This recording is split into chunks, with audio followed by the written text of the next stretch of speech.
Ladies and gentlemen, welcome to In.The.NEWS. Live news and commentary from around the world by your host, Holy Joe Rock and Roll. Good morning, everyone. It's Holy Joe Rock and Roll, Tuesday, February the 14th, around 3 a.m. in the morning.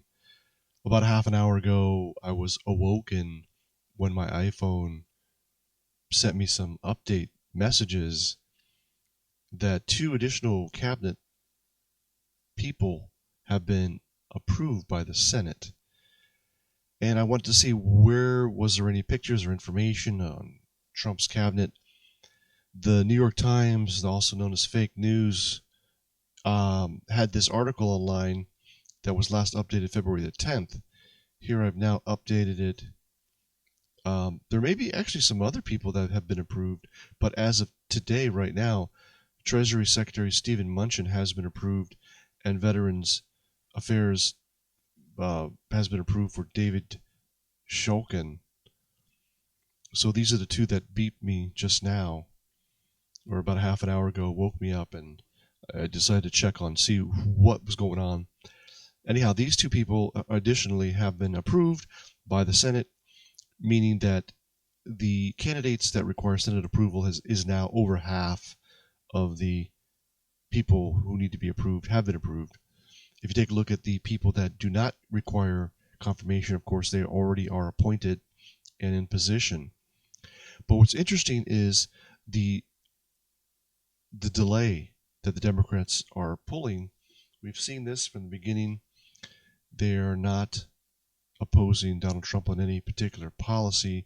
They're simply opposing Donald Trump, period, which is really a foolhardy policy. And you can see it's not working.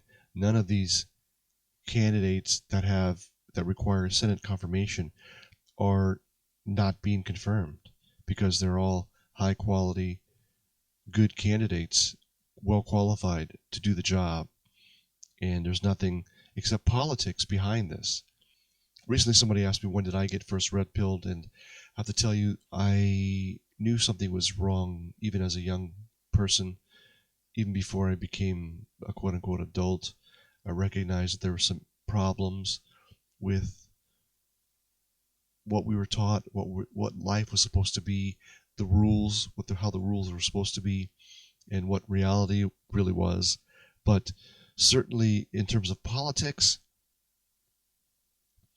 when George Herbert Walker Bush, so George Bush the elder, President Bush, number 41, was running for re-election against Bill Clinton,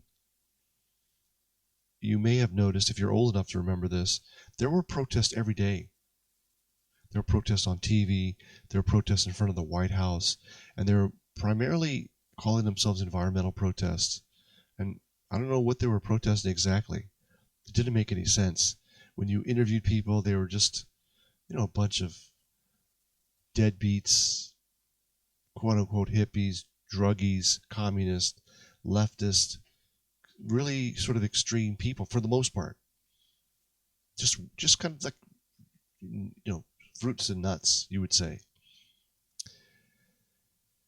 And the media kept playing this stuff, and it was propaganda. It was negative propaganda against George H.W. Bush.